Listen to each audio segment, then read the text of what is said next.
and we have a little treat for you today. Audio torture. Or what is probably one of the worst episodes in the entire series. It arguably may not be as bad as Bot, but that is such a low bar. At least Bot didn't assault our ears, just our eyes and our sanity, and we could close our eyes. Our episode starts with the Decepticons working on some huge engine built into a comet so they can, move the comet. Soundwave, my baby boy, I feel like it's been so long since we've seen you. Definitely a while since he's had an important role. Yeah. The Autobots arrive, with Percy pointing out that he said that there were Decepticon shenanigans afoot. The way that's phrased now, I just sort of want to see Percy, cosplaying Sherlock Holmes. Sorry. That's not relevant to anything. I just think it would be a fun Halloween costume for Percy, okay? Yes, I'm just imagining him with that sort of deerstalker cap Yeah. and a pipe that blows bubbles. Yeah. And a magnifying glass, of course. And a cape, and Nightbeat has to be hanging out with him. Yes, I like it. The groups, of course, begin firing upon each other. Devastator begins to form, but out of the sky, an aircraft carrier drops on him. This is Broadside, who, if you'll remember, we've mentioned in a previous episode, but he was only in ship form. Our very miserable boy. He gets to do things today. He gets to contribute. The Autobots brought an aircraft carrier to this gunfight. He does, however, not have his normal head. This man is suffering. And so are we. But apparently, for this episode, they based the animation model off his prototype toy's appearance. This also appears to be what his design in the G1 comics was based off of, I think.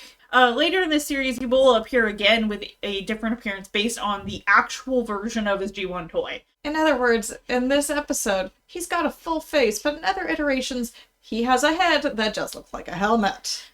It looks better. It looks better than this. He just looks very goofy here. Yeah, you've seen some Autobots that maybe kind of have goofy designs, but he has a really, really goofy looking design. Yep. In the next scene, we see what are presumably 3 Autobots firing on the Decepticons. The 3 Autobots being Bone Crusher, a Decepticon, as well as Brawn and Huffer, who have returned from the grave. They died in the movie. Yeah. We're being haunted. Ultra Magnus tackles Galvatron in cannon mode in a steamy scene for all involved. It's smoking hot. But Galvatron accidentally goes off a little early and hits his own comet engine.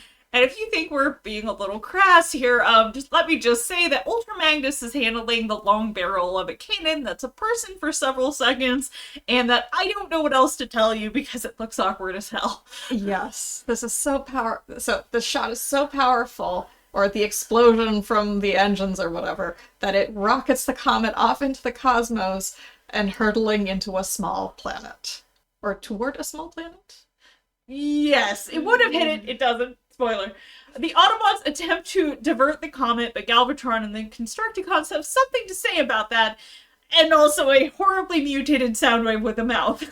Galvatron and Ultra Magnus again lay hands on each other. So we're back to things that look suggestive.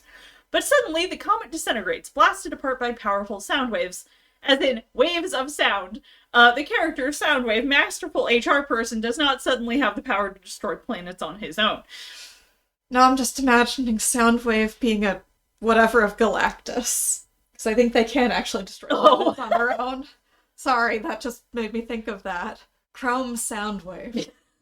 We cut to the inhabitants of the small planet previously mentioned who appear to mostly resemble D&D elves. The planet is called Eurythmin, but we didn't notice the name being said in the actual show, so just so you know what the name is, I guess. They should have called it something like Eurythmanus or something, because Eurythman sounds like the name of a person, or what you would call a person who lives on the planet.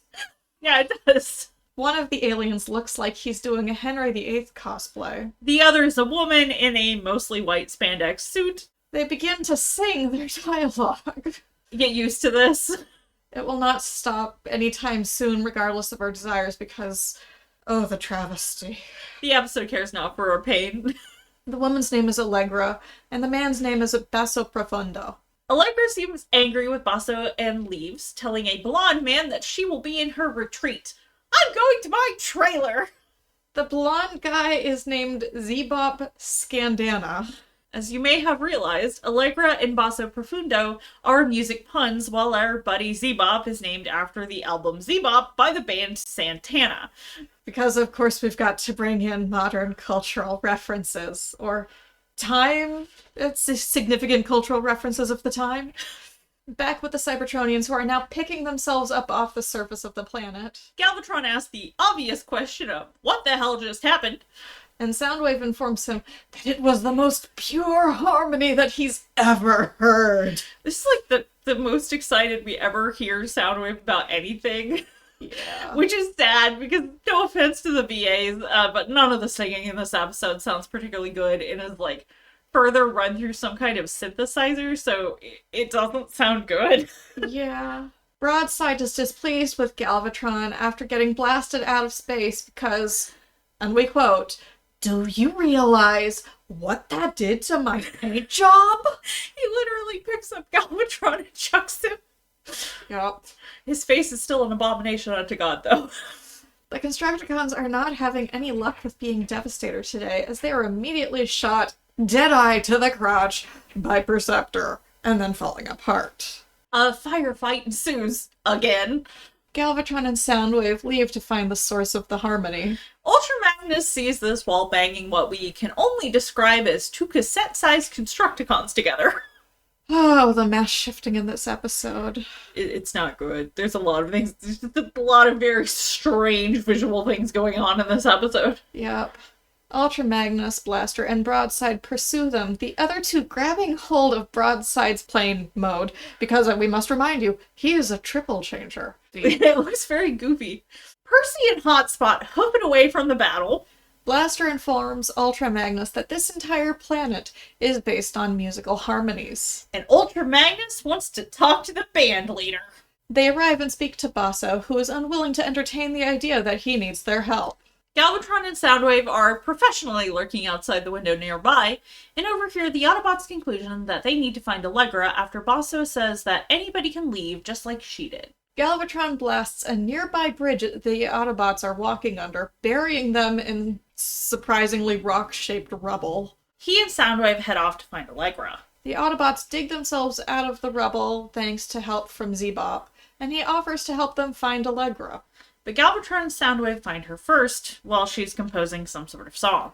She gives them part of the harmony in return for them offering to help overthrow Basso. I am living for the fact that Blaster and Soundwave are literally the only ones that understand what anyone is saying here and have to translate everything to their bosses. I'm assuming that the synthesizer effect is supposed to be some sort of indication that their language is just super fucked up for everyone else. Maybe? But, like, you know, to me, the watcher, they're speaking English and the way they phrase things is maybe a little odd, but completely understandable. Mm-hmm. Meanwhile, back with Ultra Magnus's group, Zebop is hanging out on Broadside's wing with the two robots. Why? Why would you not just put him in the cockpit that Broadside has? I mean, given how fast planes go, how could he hold on? I mean, seriously. Alien strength. Apparently musicians are the strongest beings in the universe. Soundwave tests out the third of the harmony he got from Allegra, which is apparently strong enough to destroy things on its own. The Decepticons spot the Autobots, a firefight ensues, Soundwave even utilizing Allegra's part of the harmony to attack them. Soundwave records Zebop's attempts to fight back, gaining another third of the harmony. Allegra gets mad at the Decepticons for deceiving her. I mean, deceiving is kind of a strong word here. They never told her what they wanted for the harmony. You just said, yeah, I like these dudes' vibes. But we did just say that she agreed to help them overthrow Basso. Yeah, but, like, it is, maybe a better way to put it is, it's not really, I don't really see how what they did was deceiving her. Yeah. Like, she did say, they didn't clarify anything about not hurting her friends. Right, because she didn't ask for specifics. That is true. Okay, so the Autobots dig themselves out of the hole they found themselves in after Soundwave's attack. And then Zebop is flattened like a pancake by Blaster's hard metal casing when he and Soundwave tussle. That man should be squashed. He is not. But thankfully, music saves the day again, and Allegra is able to heal him through her singing. Because apparently singing cures everything on this world. There's so much happening here. Why? This is a perfectly normal thing on this planet. The other Autobots, Percy, Hotspot, and Superion, are still in a firefight with the Constructicons. Apparently, the other Protectobots are also there and have combined into Defensor. Or at least that's what you think, until you see Hotspot standing next to Defensor. Which, if you, much like me, are unaware, Hotspot is part of Defensor. He's the main component. He's the chest and thighs, so unless he's got, like, a body double, we're getting some major weird stuff happening today. Personally, I like the idea of, this is my cousin, Lukewarm Spot. Beso attempts to attack the Cybertronians, but doesn't do much on his own, and then his harmony is recorded by Soundwave. Galvatron and Soundwave fly off with the intention of playing their new song for Metroplex. In the aftermath of the fight, Basso is pissed at the Autobots, blaming them for the destruction. Blaster tells them off, and the Autobots ask for help from the other inhabitants with healing their injured friends, which they do. Because music can heal the giant robots. Shh, don't ask. So Galvatron and Soundwave arrive at Metroplex. But the Autobots arrive with Basso Profundo, Allegra, and Bebop Scandana in tow. God, those names are terrible. Yes, they are. So all these people combat Soundwave with anti-noise, which Soundwave says is white noise. Yes, they're singing white noise. Don't ask me how that works, we're almost done. And apparently, people can non-consensually press Soundwave's buttons as Blaster gets up close and personal and presses the erase button. Which gives us a good reason why this never shows up again. Thank God! Because it's not like we ever get a good reason for literally anything else that doesn't show up, unless it's a limited resource. Yeah, pretty much. Although that doesn't say, that doesn't explain why they didn't, like, go back and try again or something. Yeah, that's true. And so we end as we began, with no idea what's going on, and no explanations to be had for why this alien trio wasn't getting along, but only with blessed silence. This episode was terrible, but it was actually really fun to watch and make fun of, because for as terrible as it was, it didn't actually do that thing where it kept cutting every 2 seconds, so, like, the plot was fairly straightforward. Yep, it was cohesive and not... Let's see this person for 5 seconds. No, over here, over here, over here, over here. Yeah, we're like, again, we try our best to explain these in a coherent way, but those are our least favorite ones. Yeah. And then the singy-songy aliens were pretty annoying. And so, but like, back on the level of amusingly bad, so many more things than the stuff we commented on was just very off-model or looked bad. Yeah. There was actually, at some point, Galvatron just picks up Soundwave, and Soundwave looks like he's, like, 2/3 of Galvatron's height, which is not how tall Soundwave is. Yeah. He may not be quite as tall as Galvatron, but he's about Megatron's height, so, like, he's not that much shorter. Yeah, and honestly, we never see any of these alien characters again, which you'd think, considering this is set in space and there is diplomatic weirdness going on with, the Space Olympics, the weird shit that Spike and Carly and all of them do. Like, why can't they have the aliens from previous episodes show up occasionally in the background for diplomatic shit? It just goes back to, like, the world building could be really interesting, and you could have this very big feeling world, but like, you don't, because it's a not maybe super well thought out in many ways cartoon. Because it's from the 80s, and this was before they started caring about the audience's interest in it, aside from toys. Toys by the toys! Well, it's weird, because, like, we know of some of the writers, I think, like, they legitimately cared about their work, maybe. Yes, but the higher-ups didn't. So. Yes, so it just gets very weird. And there were, like, other instances of expressions looking weird. The whole broadside has a completely different model. Like, they were using it was like the pre-final model. Yeah. And it looks kind of awful. And the fact that, like, his plane form was changing shots or the wings were changing size in a shot. Yeah. Not changing shots. It was changing size in a shot, and I think his wings were like fluctuating with how long they were, and it was probably, yeah. That thing doesn't look like it should be able to fly. It was very odd. And then there was the entire thing with Blaster's ear finny thingies. Oh my god, yeah. Like I think Blaster was like supposed to be leaning his head forward, but like his finale or it was leaning back, but the finale got taller. Yeah. It was very odd. Yeah. And also, like, again, to kind of comment on maybe the storyboarding or something, it was really not clear who was on the planet with the Autobots. Because, again, there was one scene where just you had people from the dead that showed up. Yeah, and the wrong people in the wrong faction. And then the Protectobots are just there. But Hotspot is running around by himself, not as Superion for most of the episode. Defensor. Oh gosh, you're right. Sorry, the aerial bot. You're right. I'm wrong. but yeah, the aerial bots were apparently there, but like never really split and did anything. It was just, oh my god, I don't know what was going on here. It was probably something to do with really hurried schedules. And, oh yeah. I mean, the episodes were probably all done by different studios. This is apparently, according to the TF Wiki, one of the more infamous studios that being very bad and off model. And I believe it. I watched this one. I believe it. Yep. But join us next time for the Pacifist Autobots in episode 80, Fight or Flee. The one where Sandstorm is introduced, despite already being in the show prior to this. And also, hello, goodbye, planet. I think you mean, hello, world. Goodbye, world. Well, it's more... They say hi to the planet, and then they say goodbye to the planet because it's so beautiful, they gotta destroy it. Now hand me the bomb. Yeah. Because I can't let the Decepticons have it.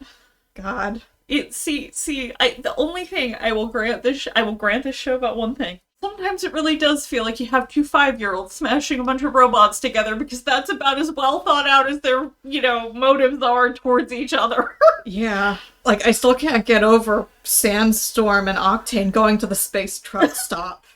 Right? That is never brought up again. It's never, we never see more about the space truck stop or any of that, and then it's all out of order considering Sandstorm's just being introduced now. Like, where is anybody at any point? I have no idea. And I believe Specs has some fanfic recommendations for us today. Yes, I do. The first is Emergency Surgery by Solieri. It's G1 cartoon-based, rated T. It's Gen. There's no pairings. Our characters here are Jazz, Blaster, and Soundwave. So in summary, Jazz goes to Seattle to follow up on a report from Bumblebee and maybe enjoy a music festival. What he gets instead is a trade, with Blaster's life in the balance. So I picked this because it's Blaster and Soundwave and funky medical care, because apparently there's some amateur surgery happening, and I mean, the singing surgery in this episode, or the singing healing, it felt appropriate. So it's a one-shot. The second one is Omens by Bibliotecaria D. And this one is sort of special in that it's a crossover. It's a G1 cartoon and Good Omens crossover. It's rated PG, it's Gen, there's no pairings, and our characters here are Soundwave, Blaster, Skyfire, the cassettes, and there are a number of other Autobots that sort of show up, but they're not integral. In summary, after a certain period of time, and in certain crossovers, some things are inevitable. Which, yeah, that doesn't say very much, but if you know anything about Good Omens, and the fact that it involves Soundwave and Blaster in the cassettes, this says some things, guys. Because I picked it because music madness, since I don't really want to spoil what happens. Let's just say there's a little more Queen than Soundwave can handle. I'll say it a different way. They're gonna rock you. Alright, so it's part 2 of Footnotes, which looks like it's just a set of one-shots, since in the same, maybe universe, but they're not necessarily connected. And so that's it for me. Let's go over to Owls for the fan art. So, our artist for today is Naoto Tsushima. They do a bit of everything that I saw, and hilariously, they are a professional artist. They are the manga artist behind the Fighting Foodons manga, and they are a Transformers fan. We are sharing a lovely looking Drift. Oh, yes. And Sakura Blossoms. Mm-hmm. As well as a Beast Wars, Optimus, and Megatron duking it out. Nice. I like that. Yeah. I think this image is great. Very action. Because they're manga artists, you have these very clean, kind of crisp lines and sort of comic style coloring. I really like how it looks.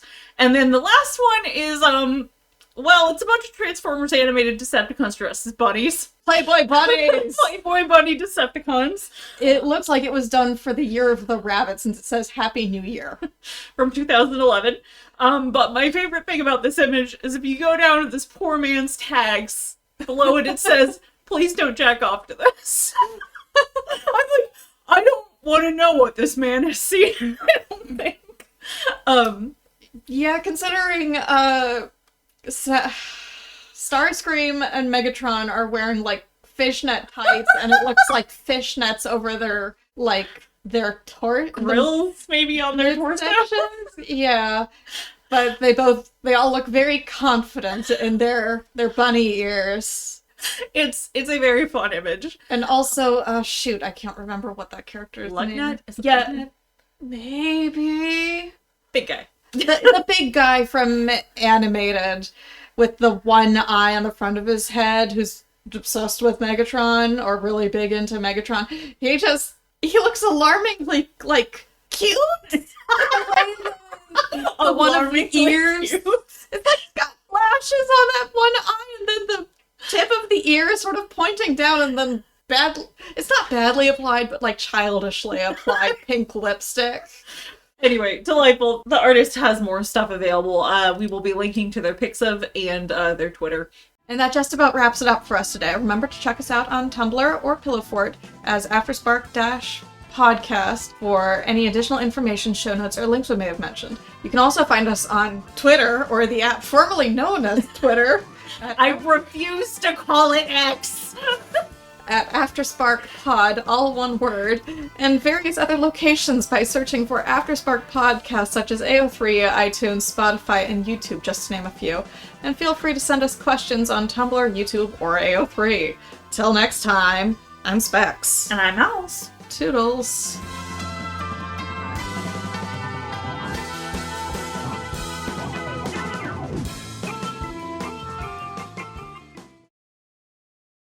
I didn't mean to kill you. I wasn't trying to. I'm trying to look for you. I got possessed and I don't remember you dying.